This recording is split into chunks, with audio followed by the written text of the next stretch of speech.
Guten Tag, APUSH. We have a new video today. It's the Bee's Knees by the Big Cheese himself, Mr. Liniger. Let's make history today as we jaw over Unit 6, Day 6. But first, let's do our daily punishment. Why didn't the cat go to the vet? Because he was feeling fine. Feeling fine. He didn't go to the vet. Your key terms for today: Calvin Coolidge, Warren Harding, Andrew Mellon, Atkins Hospital v. United States, the Old Guard, the Bonus Bill, the 5-Power Treaty, the 4-Power Treaty, the 9-Power Treaty, Isolationism, Forney-McCumber Tariff, the Hawley-Smoot Tariff, the Kellogg-Briand Pact, the Teapot Dome Scandal, McNary-Hagen Bill. We're going to go over politics of Republican-era presidents during the 1920s, economic policy and events during the Roaring Twenties, and isolationism and foreign policy events during the Roaring Twenties. So the Old Guard is going to return. The Old Guard were like the pre-progressive Republicans. They were the ones that, like TR was a progressive Republican, so was Taft to some extent, but there were still a lot of pro-business, conservative, isolationist Republicans. That's the Old Guard. They were the ones like the Republicans of the Gilded Age, if you will. In 1920, Warren Harding is going to be elected president. He was Old Guard Republican. He's going to put Andrew Mellon as his Secretary of Treasury. He was a multimillionaire. Herbert Hoover will be the Secretary of Commerce. His vice president was Calvin Coolidge. They're going to crush many of the progressive reforms. They want to take America back to how it was in the Gilded Age.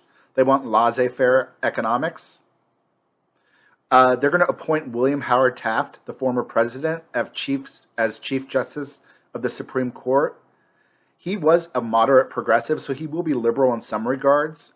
However, under him and the Supreme Court, they will kill child labor laws. They'll restrict the government intervening against business. The court will overturn Mueller v. Oregon. The Supreme Court will say women are now equal to men. They have the 19th Amendment. They don't need special treatment. There's another Supreme Court case, Atkins versus Children's Hospital. It said that federal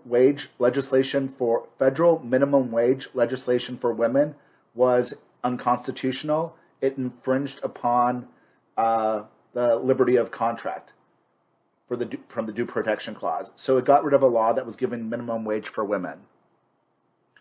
Other than this, corporations could relax more and expand. Antitrust laws will be ignored, and there won't be as much busting of the monopolies and the trusts. Here's his multi-millionaire cabinet. All white men. What do you expect? All right.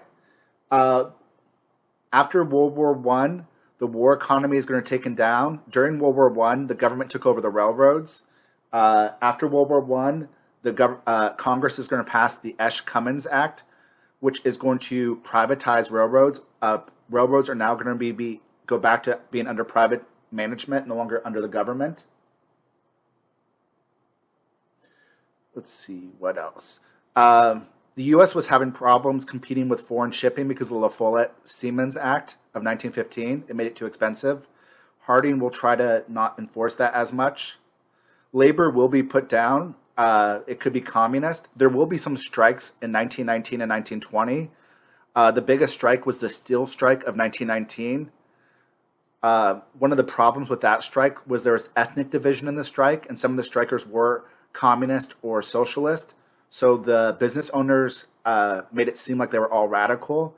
And this strike will not be successful, and the steel labor union won't be really recognized for another 10 years. So unlike in the progressive era, a lot of the strikes were successful, but now it's kind of going back to the Gilded Age where labor is not going to get a lot of love. However, Harding did create the Veterans Bureau, which provided hospitals and vocational training for World War I vets. Also, Congress will pass the Bonus Bill of 1922, which would say that World War I vets would receive a bonus in 1942, in 20 years. This is the Seattle steel strike. Dun, dun, dun. So in 1921, America will sign a peace treaty with Germany because we never officially signed the Treaty of Versailles. Harding will not support the League of Nations. He'll send unofficial observers to Geneva, but he won't actually, America will not join the League of Nations. America will remain a policy of isolationism. We talked about isolationism all the way going back from George Washington to try to not involve ourselves in European affairs and affairs around the world. And under the Republicans in the 1920s, they're going to try to go back to the 1800s to become isolationist again. The only time they will not be isolationist is they're still going to follow like the dollar diplomacy, and they'll still send the army in to support American businesses against Latin American governments. So we're keeping the very worst aspect of interventionism. Next, kiddos, under the Harding administration, there will be some multilateral agreements. Congress will pass the Five-Power Treaty. This was a treaty meant to work on disarmament for naval battleships. They try to create a ratio of how many ships each country can have, so there won't be that whole militarism and arms race. America and Britain get 5 ships. For every 5 ships they get, Japan gets 3. France and Italy get 1.67.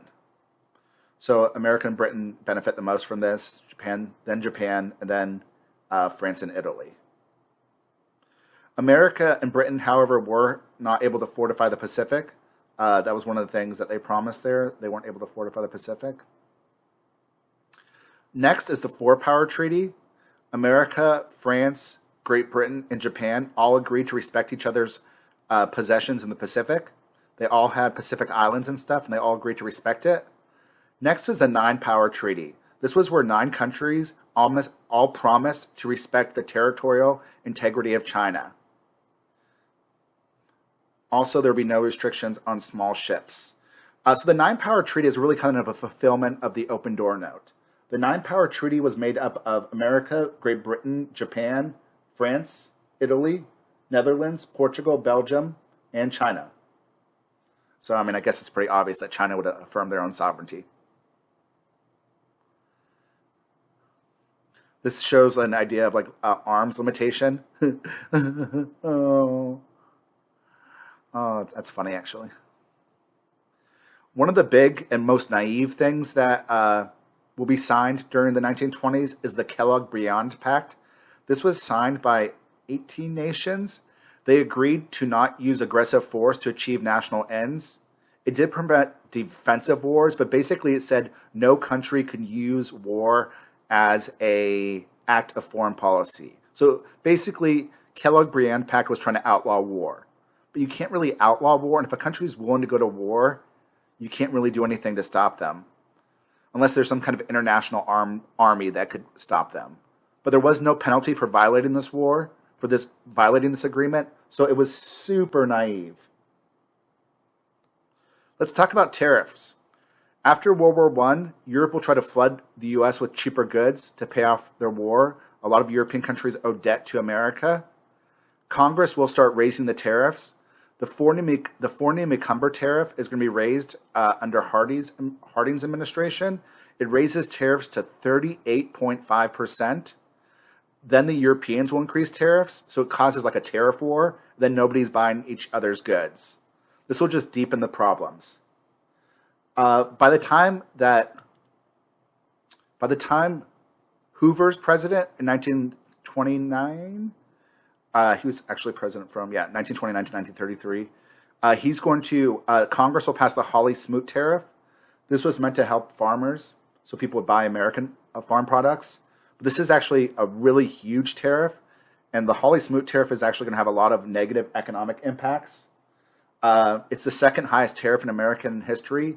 It was up to 50% on some goods. The only higher tariff in American history is the tariff of abominations, which we talked about a long time ago, if you all remember. Unfortunately, there was some corruption in Harding's administration.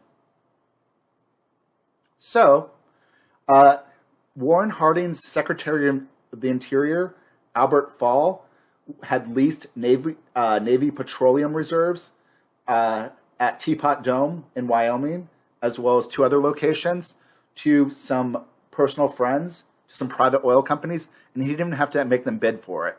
Usually when the government is loaning stuff out, you have to bid for it. So the one that makes the cheapest, the most expensive bid gets it. What happened was, this will lead to an investigation eventually by a senator. Fall is actually going to go to prison. Nobody will be convicted of paying bribes. The government, the Harding administration, will actually try to do bribes to make this go away, but it doesn't. Some people will be able to buy pardons, not Fall. It did look like Harding was involved, at least somewhat, with the Teapot Dome scandal. Either Harding was really involved, or he was very loyal to his people that worked for him. So we don't know what would have happened. Like, it looked like, Harding might have been kicked out, been impeached, but he's going to die of a heart attack, and his vice president, Calvin Coolidge, is going to become the new president of the United States. Calvin Coolidge is going to be a mediocre leader, very laissez-faire economics. His whole slogan was "Let business go, let business do whatever it wants." He became the vice president because when he was governor of Massachusetts, there was a police strike, and he said that if you're a public servant, you cannot strike, and he fired all the police officers. And that's actually true. If you work for the public, like teachers, police officers, air traffic controllers, you're actually not supposed to strike, and you actually could get fired for that. But nobody thought he would do that, because it's like he just fired every single police officer in Massachusetts. That's cray-cray. So Coolidge will be president, and he'll get reelected in 1924. Here are some political cartoons of the Teapot Dome scandal. Dun, dun, dun. Lastly, let's talk about frustrated farmers. Gasoline-powered machines are going to increase production and reduce the labor. There is going to be even more overproduction. So with overproduction, the farm price goods are cheaper and cheaper. And the farmers already having to pay a lot of money for this new technology. So farmers are going to more and more debt. And what farmers wanted the government to do is they wanted the government to buy their surplus and sell it overseas. That way the farmers can get money because they're overproducing. Coolidge and Harding are laissez-faire economics. They don't believe in helping somebody, like the government helping out people. They need to do it themselves. Under Congress was sympathetic towards the farmers. So Congress twice will pass a law called the McNary-Hagen Bill, which will subsidize or give money to farmers by raising domestic prices on farm products. This was meant to give farmers money if they produce too much. It's basically paying the farmers to do their job. Congress is going to pass it twice. Both times Coolidge will veto it. He said it was unconstitutional. He was a laissez-faire economics, so he did not like it. And there will be no help for the farmers in this Republican era.